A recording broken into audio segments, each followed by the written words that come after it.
पिछले कुछ 2-3 सालों में कंट्री में सोशल एंगल से देखें तो बिल्कुल जैसे तहलका मचा हुआ है, ऐसा लगता है।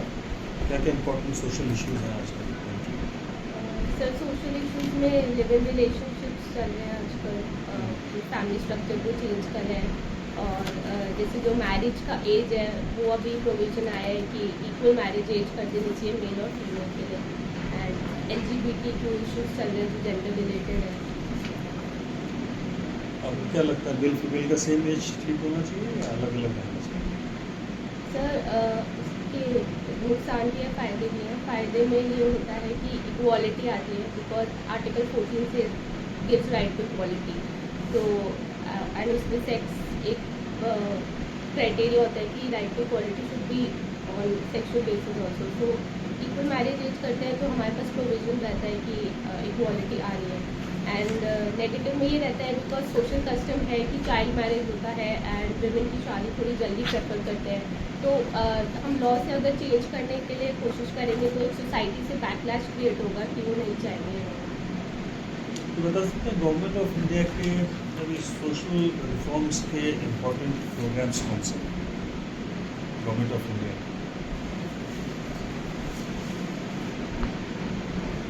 हमारे करीब just let me watch please.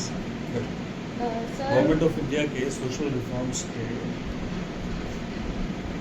Social improvement के कुछ प्रोग्राम्स स्कीम्स कुछ बता सकते हैं? सर प्रधानमंत्री मातृत्व वंदना योजना, प्रधानमंत्री मातृत्व वंदना योजना। वो क्या तो स्कीम है? इसमें जो प्रेग्नेंट लेडीज़ होती है और लैक्टेटिंग मदर्स होती है इनको 6000 इंस्टॉलमेंट दी जाती है फॉर देयर नरिशमेंट। ये तो हेल्थ का स्कीम है, हेल्थ डिपार्टमेंट का स्कीम है। सोशल रिफॉर्म्स की कोई स्कीम है? सोशल रिफॉर्म्स की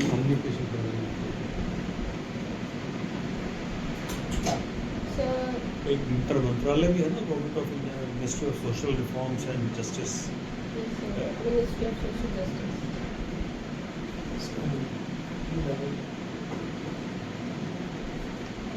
और आपका क्या पैशन है, क्या हॉबी है आपका? Sir playing flute and swimming. Sorry? Swimming and playing flute. Flute.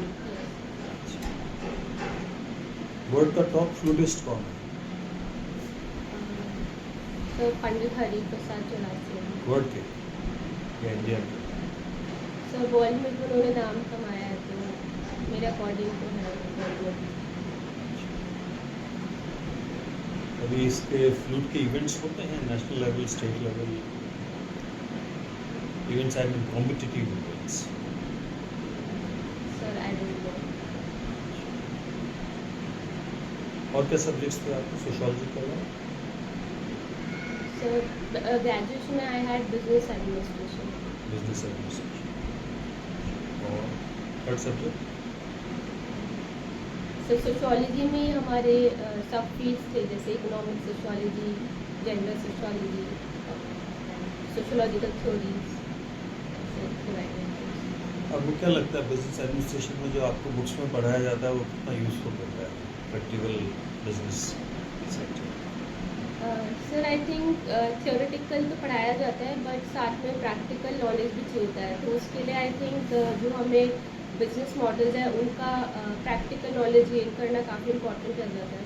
तो I think best of the both worlds लेके चल रहा था कि जो थ्योरी हम पढ़ते हैं क्लासरूम्स में उसको हम ऑन फील्ड अप्लाई कर सकते हैं।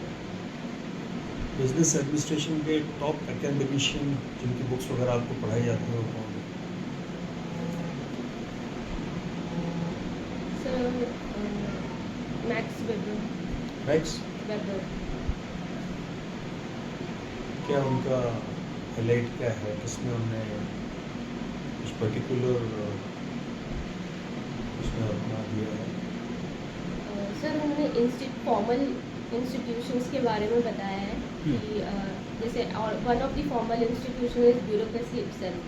सो इसमें उन्होंने आयरन लॉ ऑफ ओलिगार्की दिया है कि आयरन लॉ?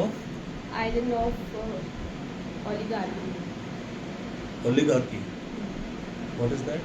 सो इसमें ये होता है कि जो ब्यूरोक्रेसी है वो रूल्स में ही लिमिटेड रह जाती है, बिकॉज इतनी फॉर्मल ऑर्गेनाइजेशन है, तो फ्लेक्सिबिलिटी कहीं ना कहीं कम रहती है फंक्शन में। बिजनेस एडमिनिस्ट्रेशन और जो गवर्नमेंट ब्यूरोक्रेसी है उसका कंपैरिजन किस तरह देखते हैं? सर क्या सिमिलरिटीज़ हैं, क्या डिफरेंसेस हैं, क्या चैलेंजेस हैं दोनों में? सो सर स्ट्रक्चर वाइज अगर मैं देखूँ तो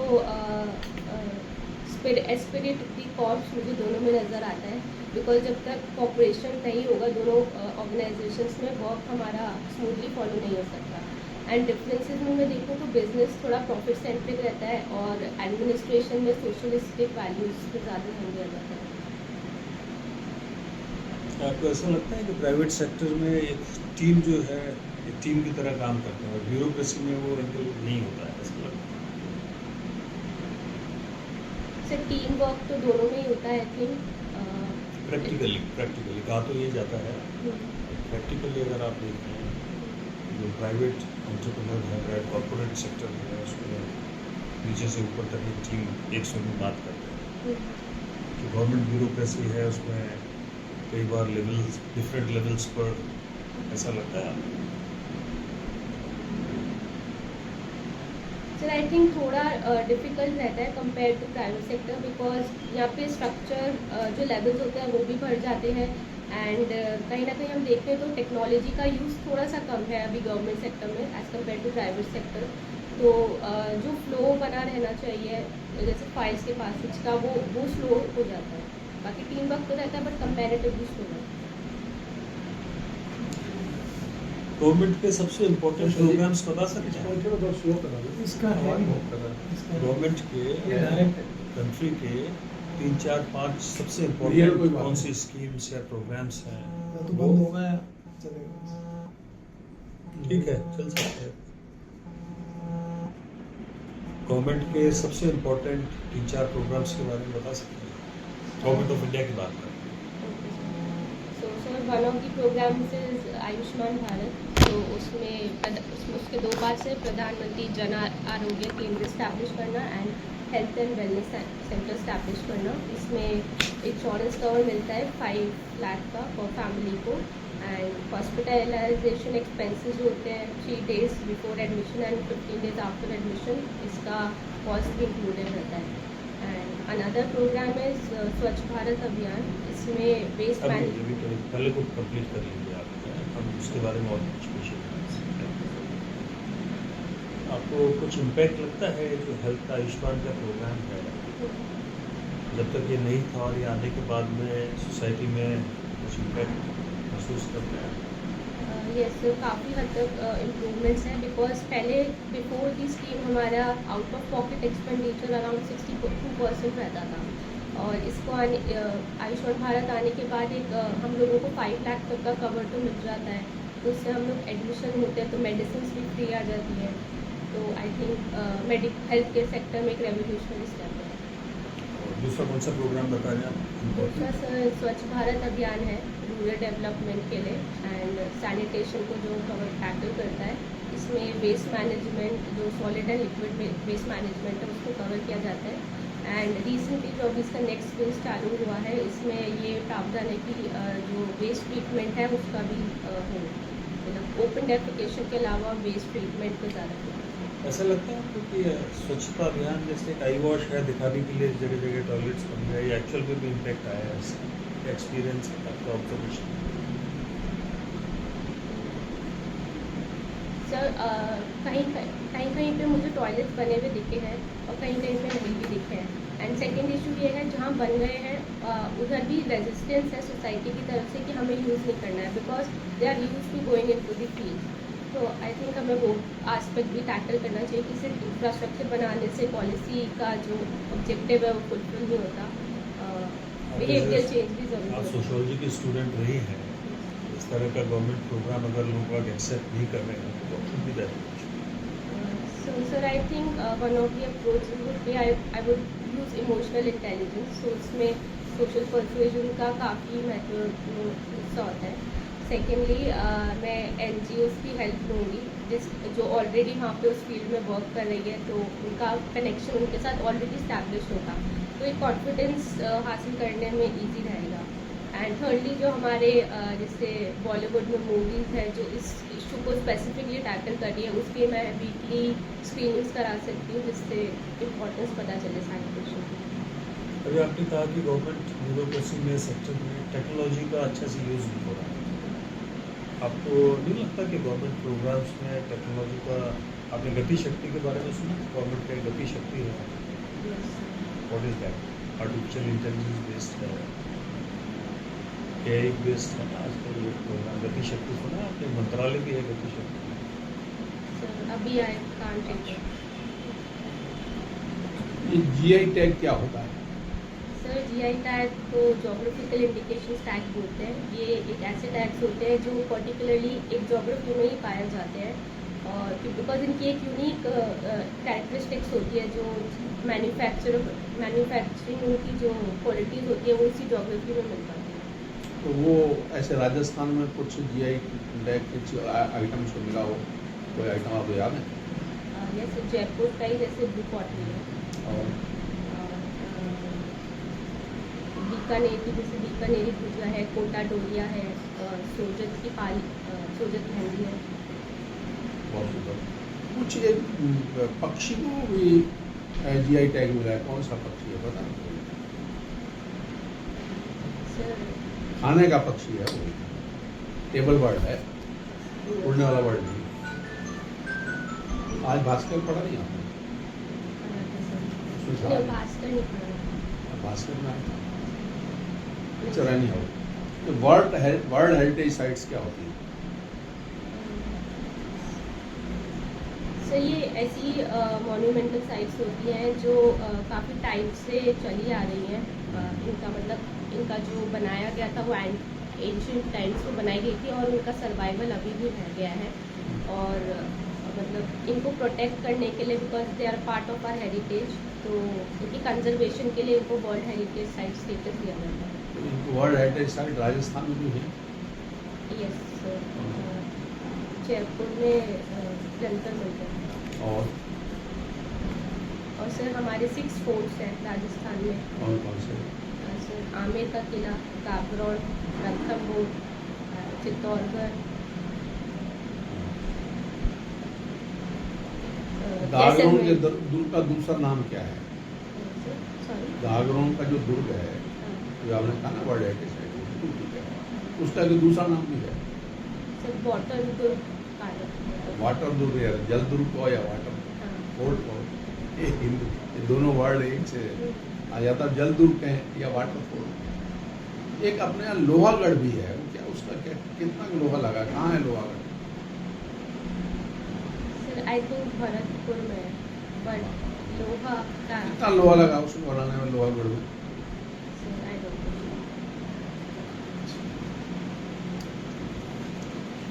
आप राजस्थान के रहने वाले हो, सांगानेर के रहने वाले हो कि या कहीं और के रहने वाले हो? हाँ सर, सांगानेर तहसील। एक सांगानेर के संत हुए हैं जो दूल्हे के वेश में पूरे जीवन रहे, कौन है वो? वो विवाह करने जा रहे थे और उनको विवाह करने की बजाय संन्यास ले लिया, और जो उसमें दूल्हे के वेश में थे तो वो अब पूरे जीवन दूल्हे के वेश में रहे। नाम बता सकते हैं आप या पढ़ा नहीं आपने? सर पढ़ा नहीं है।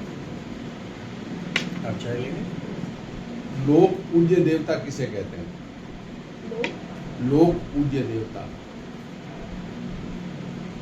राजस्थान में कौन कौन से लोक पूज्य देवता मशहूर हैं?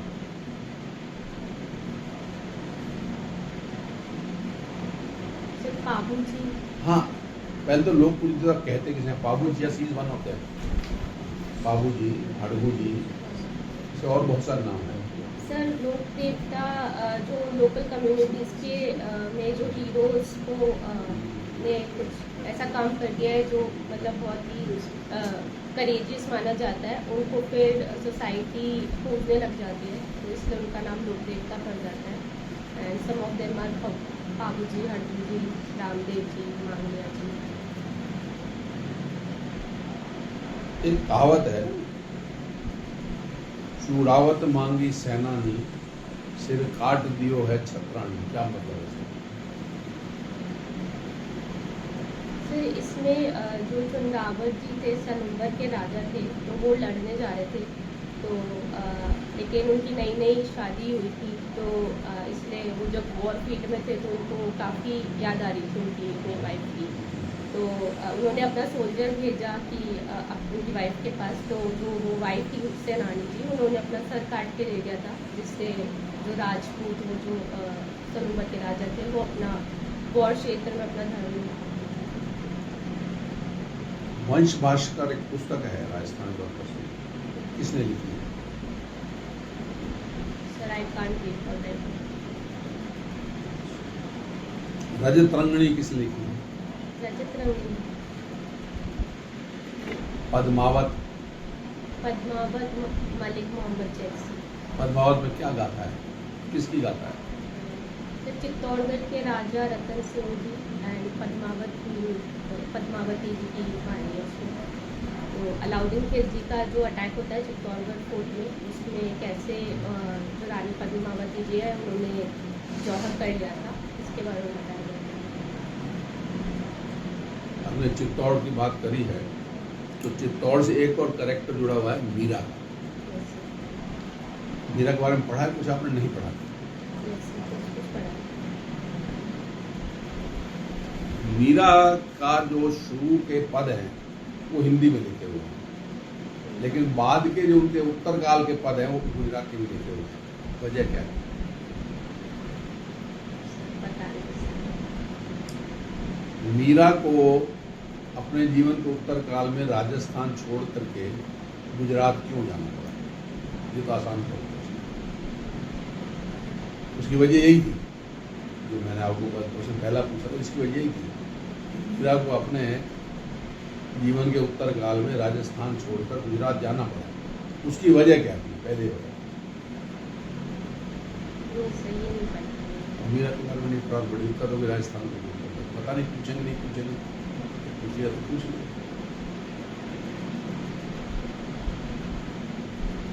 तो आजकल राजस्थान सरकार की कोई प्रमुख योजना बताओ। Sir Rajiv Gandhi scholarship for academic excellence, इसमें फॉरेन यूनिवर्सिटीज़ में जिन स्टूडेंट्स को पढ़ना होता है उसके लिए इनको स्कॉलरशिप दी जाती है, एंड इसमें 30% सीट्स वुमेन के लिए भी मिल जाते हैं। ये तो स्टूडेंट्स के लिए हुई सबसे स्कीम, सोसाइटी के लिए सबसे बड़ी कौन सी स्कीम है? मुख्यमंत्री चिरंजीवी योजना बताइए उसके बारे में। इसमें सर अभी रिसेंटली 10 लाख से 25 लाख कर दिया गया इंश्योरेंस, और एक्सीडेंटल इंश्योरेंस 5 लाख दिया जाता है, एंड इसमें भी जो आफ्टर ऑपरेशन 15 डेज के हॉस्पिटलाइजेशन एक्सपेंसेस को भी कवर किया जाता है। एंड बालिकाओं से संबंधित योजना कौन सी है? सर एक तो आई एम उड़ान योजना, कालीबाई मेधावी स्कूटी योजना, देवनारायण छात्रा वितरण स्कूटी वितरण योजना। उड़ान योजना क्या है? सर इसमें जो सैनिटरी नैपकिन्स है वो दिए जाते हैं वुमेन को, एंड इंक्लूडिंग जो बालिका है। कालीबाई स्कूटी योजना, कालीबाई नाम किनका था, क्यों रखा गया है? कोई है हमारे यहाँ से संबंधित? सर वो फ्रीडम स्ट्रगल मूवमेंट में इनका योगदान था। वर्तमान में कुछ बर्निंग इशू है, जैसे यूनिफॉर्म सिविल कोड, इसको लेकर के भारतीय संविधान में कहाँ बात की गई है और क्यों उस जगह इसकी बात की गई? Sir directive principles of state policy, इसके आर्टिकल 44 के अंदर इसका प्रावधान दिया गया है, एंड जब हमारा कॉन्स्टिट्यूशन बन रहा था तो कॉन्स्टिट्यूशन असेंबली में डिबेट्स हुई थी, तो उसमें अम्बेडकर जी ने ये कहा था कि अभी इंडिया रेडी नहीं है यूनिफॉर्म सिविल कोड को फुल्ली अपनाने में, इसलिए अम्बेडकर जी ने कहा, भीमराव अम्बेडकर जी। कॉन्स्टिट्यूशन असेंबली की डिबेट्स के अंदर मेंशन भीमराव अम्बेडकर जी का स्टेटमेंट कि डाइवर्स होने के नाते हमें यूनिफॉर्म होने की जरूरत है। उनकी रिकमेंडेशन। और ये अभी रिसेंट में एक आर्टिकल में हमारे पूर्व राष्ट्रपति उपराष्ट्रपति वेंकैया नायडू जी के आर्टिकल के अंदर भी आया। सर मैं चेक कर लूँगी। बीपीएसपी के अंदर ही क्यों रखा गया? सर बिकॉज यही रीज़न था कि उस टाइम इंडिया की सोशल कॉन्शियसनेस वो नहीं थी कि हम लोग यूनिफॉर्म लॉ सब पे लागू कर सके, बिकॉज पार्टीशन से देश आज़ाद हुआ ही था, तो बहुत टेंशन थी। और रिलीजियस के आधार पे ये सबको एक साथ समन्वय बनाना इस पॉलिसी के लिए वो थोड़ा डिफिकल्ट था उस टाइम। तो बोले थे कि जब इन फ्यूचर आगे और अभी सिचुएशन भी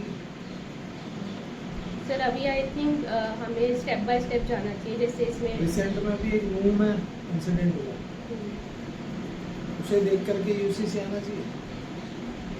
sir I think step by step approach से जाना चाहिए। जैसे इसमें मैरिज, डाइवोर्स, सक्सेशन के लॉज हैं, तो हम लोग जैसे मैरिज के लॉज से स्टार्ट कर सकते हैं कि वो सारी कम्युनिटीज़ के लिए इक्वल हो। फिर अगर धीरे धीरे कंसेंसस बनता है तो डाइवोर्स और सक्सेशन के लॉज को भी सेम कर सकते हैं।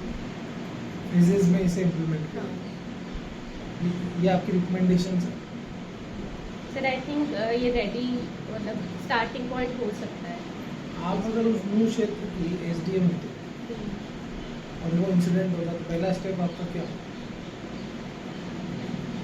सर आफ्टर द इंसिडेंट मतलब एक तो मतलब अगर इन मैं बिटवीन द इंसिडेंट जैसे आपको रिपोर्ट हुआ कि मंदिर में हादसा हुआ है, उस टाइम पे अगर आपको इन्फॉर्मेशन आती है तो आप क्या एक्शन लेंगे? इमीडिएट एक्शन वाज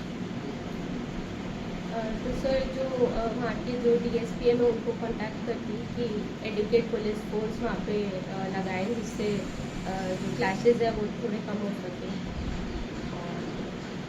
और जो वहाँ के जो कम्युनिटी के लीडर्स हैं जो दोनों रिलीजियस ग्रुप के, उनको भी उनसे मैं बात करती जाती, जिससे उनको कॉन्फिडेंस में लाती, तो फिर बाकी के जो कम्युनिटी मेंबर्स हैं वो उनको भी शांत करने की कोशिश करती। या आप अलोंग विद पुलिस को मौके पर भी पहुँचते हैं? सर पुलिस का काम तो डीएसपी का क्षेत्र हो जाता लॉ एंड है। ऑर्डर तो एसडीएम का जुरिडिक्शन है। I think sir division of responsibility के साथ जाती है, तो जो कम्युनल लीडर्स हैं उनके साथ भी बात करना इक्वली इम्पॉर्टेंट है। तो आपको लगता है इतना टाइम था उसमें कम्युनिटी लीडर्स को आप मोबिलाइज करते हैं ऐसे इंसिडेंट? सर अगर पहले से मॉनिटरिंग करें, रिएक्टिव अप्रोच की जगह प्रोएक्टिव अप्रोच के साथ मैं काम करूँगी, तो मुझे आइडिया रहेगा कि वो सेंसिटिव एरिया है, उधर मुस्लिम और हिंदू पॉपुलेशन दोनों रिसाइड कर रही है, तो पहले से मुझे पता रहेगा कि क्या टेंशन बिल्डअप हो रही है, तो ये स्टेप मेरा पहले से भी चालू होता है। आपका ये जिला कौन सा है? जयपुर जयपुर ग्रामीण या जयपुर शहर? जयपुर शहर। ये दो जिले बनाने से क्या फायदा है? आपके ऊपर है, एक सिटीजन के ऊपर क्या इफेक्ट है? सर जो जयपुर रूरल के जो निवासी है उनके लिए थोड़ा इजी रह जाएगा कि क्योंकि नए सेक्रेटेरिएट बनेंगे और नए डिपार्टमेंट्स बनेंगे, तो लोग इजीली सर्विसेज को एक्सेस कर सकते हैं। एंड जो पॉलिटिकल सीट्स हैं वो भी इंक्रीज हो जाती है, तो जो उस एरिया का रिप्रेजेंटेशन होता है वो हमारे विधानसभा में अच्छे से दिखता है। जिला बनने से एमएलए की सीट बढ़ जाती है क्या? सर जिला बनने से आगे जाके आई थिंक सर डिवाइड हो सकता है, अभी तो नहीं हुआ है। परिसीमन क्या होता है? परिसीमन नाम सुना है? सर डिलिमिटेशन क्या होता है? सर इसमें कॉन्स्टिट्यूंसीज को डिवाइड किया जाता है एक फिक्स रेशियो में, जो पॉपुलेशन के बेसिस में कब हुआ है डिसाइड। लास्ट? सर 2026 तक के लिए फ्रीज कर दिया गया है। तो फिर जिले बनने से 26 तक तो कोई अंतर पड़ना नहीं चाहिए, पड़ेगा? अच्छा, क्या मोटिव है जिले बनाने के पीछे? सरकार का क्या उद्देश्य रहा? सर बिकॉज जब लास्ट एक्सरसाइज जो हुई थी उसमें जो पॉपुलेशन थी वो काफ़ी कम थी, और अब एकदम से जंप आया पॉपुलेशन में राजस्थान के, तो एडमिनिस्ट्रेशन करना थोड़ा डिफिकल्ट रहता है इतने बड़े पॉपुलेशन पे, लॉ एंड ऑर्डर मेंटेन करना एंड सर्विसेज भी प्रोवाइड करना। तो उसी लॉ एंड ऑर्डर के लिए तो पुलिस जिला बने हुए हैं ना, पुलिस जिले तो ज़्यादा है पहले से, तो पुलिस का टेरिटरी तो पहले से हमने काफ़ी फिक्स कर रखा है। ये जिले बनाने से कौन से फायदे आप देख पा रहे हैं जो बहुत जरूरी? तो लॉ एंड ऑर्डर का आपने बताया, और क्या आप देख पा रहे हैं? एंड सर ये जो गवर्नमेंट के नए डिपार्टमेंट्स खुलेंगे इससे एक्सेसिबिलिटी बढ़ेगी, सिटीजन और एडमिनिस्ट्रेशन के बीच में कनेक्ट बढ़ेगा। तो आई थिंक मैं आपकी चॉइस देख पा रहा था, आपने पहली SDM भरी है और दूसरी अकाउंट सर्विस भरी है, क्योंकि जनरली लोग RPS लेते हैं दूसरे, ऐसा सर मेरा कॉलेज में NCC बैकग्राउंड भी रहा है, तो मतलब मैंने एक्सपीरियंस करा है वो जो थोड़ा आर्मी लाइफ और पुलिस लाइफ होता है, तो I think I was better suited for accounts and administrative. तो आपको लगता है कि आप प्रशासन में पुलिस वाले क्षेत्र में दक्ष नहीं है? Sir I can be equally good in all the field, but I think मेरा बेटर सर्विसेज एडमिनिस्ट्रेशन में रहता है। आपने NCC एयर में कौन सा सर्टिफिकेट लिया है? सी सर्टिफिकेट सी लिया है, पूरा 3 साल किया है, फ्लाइंग किया है, नहीं, फ्लाइंग में एरो मॉडलिंग करा है। क्या मॉडल फ्लाइंग की अपॉर्चुनिटी नहीं मिलती है इसमें। सर उस टाइम नहीं मिली क्योंकि बंद हो गई थी जब मैं आई थी। एक बात बताइए, आपके पैशन आपने बताया स्विमिंग है, आपने पढ़ी फ्रेंच है, फ्रेंच में आपके 10 CGPA आए हैं, आप NCC आपने किया है, उस सब के बावजूद भी आप बिजनेस का बैकग्राउंड आपके फादर का रहा है, फिर आपको सरकारी आगे आपने खुद में भी BBA किया है, फिर सोशियोलॉजी में आना है, फिर RS में आना है। तो ऐसा नहीं लगता आपको जो इतने आपने किया है वो सब इस क्षेत्र में काम में आने की संभावनाएं कम है? Sir I think civil services calls for diversity, generalist की जॉब है एंड मिनिमम रिक्वायरमेंट भी ग्रेजुएशन है, तो आई थिंक मैंने वो रिक्वायरमेंट्स तो फुलफिल की है। एंड मैंने एजुकेशन बैकग्राउंड जानबूझ के बनाया है इसलिए ताकि जितना ज़्यादा डाइवर्सिटी होगा उतना ज़्यादा मुझे अकाउंट एडमिनिस्ट्रेशन। सर्विस में क्या डाइवर्सिटी? केवल RAS और RPS को छोड़ दें तो किसी भी सर्विस में कोई डाइवर्सिटी नहीं है, एक डिपार्टमेंट में रहोगे पूरे जीवन में, क्या डाइवर्सिटी? बट उसमें सर बिजनेस एडमिनिस्ट्रेशन का जो रोल रहेगा। आपने अपने CV में जो मेंशन किया है आपके सर्विसेज ज्वाइन करने का, ये नरेट कर सकते हैं क्या है? ये सर इसमें ग्लास सीलिंग इफेक्ट को मुझे टैकल करना है। तो इसमें ये होता है कि जैसे जो विमेन है वो जॉब्स में तो आ रही हैं, वर्कफोर्स पार्टिसिपेशन में है, बट जो जिसमें अथॉरिटेटिव जॉब्स होती हैं जिसमें दे कैन मेक डिसीजंस, उसमें उनका पार्टिसिपेशन अभी कम है। तो आई थिंक सिविल सर्विसेज में मुझे वो अपॉर्चुनिटी मिलेगी। सेकेंडली मेरा सोशियोलॉजी में रेड फेमिनिस्ट पर्सपेक्टिव, तो वो वाले पर्सपेक्टिव में अपने पॉलिसी ऐसा नहीं लगता इम्प्लीमेंटेशन आपकी अपनी जेंडर बायस है, working towards feminism, women empowerment की आप बात कर रहे हैं, ऐसा नहीं लगता आप जेंडर बायस हो? Sir I think equal protection of law like should be treated alike, तो उस बेसिस पे मैं जाऊँगी जेंडर वाइज। तो आपका क्या कहना है? अभी नहीं है और आप उसको चाहिए, सर उस अप्रोच को फॉलो करते हुए मैं काम करूँगी, तो अगर वो अप्रोच अभी नहीं होंगी है, थोड़ी तो आपको ऐसा क्यों लग रहा है आपको भी और वही बढ़ाना चाहिए? Sir because the constitutional directive है, तो बाकी और भी तो कॉन्स्टिट्यूशनल चीज़ें हैं, वही क्यों? तो बिकॉज मैंने फेमिनिस्ट पर्सपेक्टिव पढ़ा है, सो इसलिए आई वाज और अगर इसलिए आपको उस एंगल के बारे में ज़्यादा सोच, आप बता रहे हैं आपने NCC में ऐसा एक्सपीरियंस किया कि आपको टफ लगेगा लॉ एंड ऑर्डर का जॉब, SDM का भी इक्वली टफ है, ऐसा नहीं है कि पुलिस का भी टफ है, SDM job is equally tough, the responsibility lies on SDM, police वाले तो एग्जीक्यूटर है, comply with the collector of SDM, है ना? आपको नहीं लगता कि आप उसमें जो प्रॉब्लम आप पुलिस के लिए बता रहे हैं वही आपकी एडमिनिस्ट्रेशन? ये प्रश्न इंटरव्यू पूछा जा सकता है। You should have the right explanation, you must have the right explanation for that. वो आपको ऐसा ठीक ठाक साहब डाइवर्सिटी होनी चाहिए इसके वजह से। डाइवर्सिटी वाला तो सभी चलिए हो गया, तो उसको रिव्यू कर दे इसी टाइम पे, और कुछ पूछना है? वैसे ठीक है, आपका पर्सनैलिटी भी आपकी ठीक है।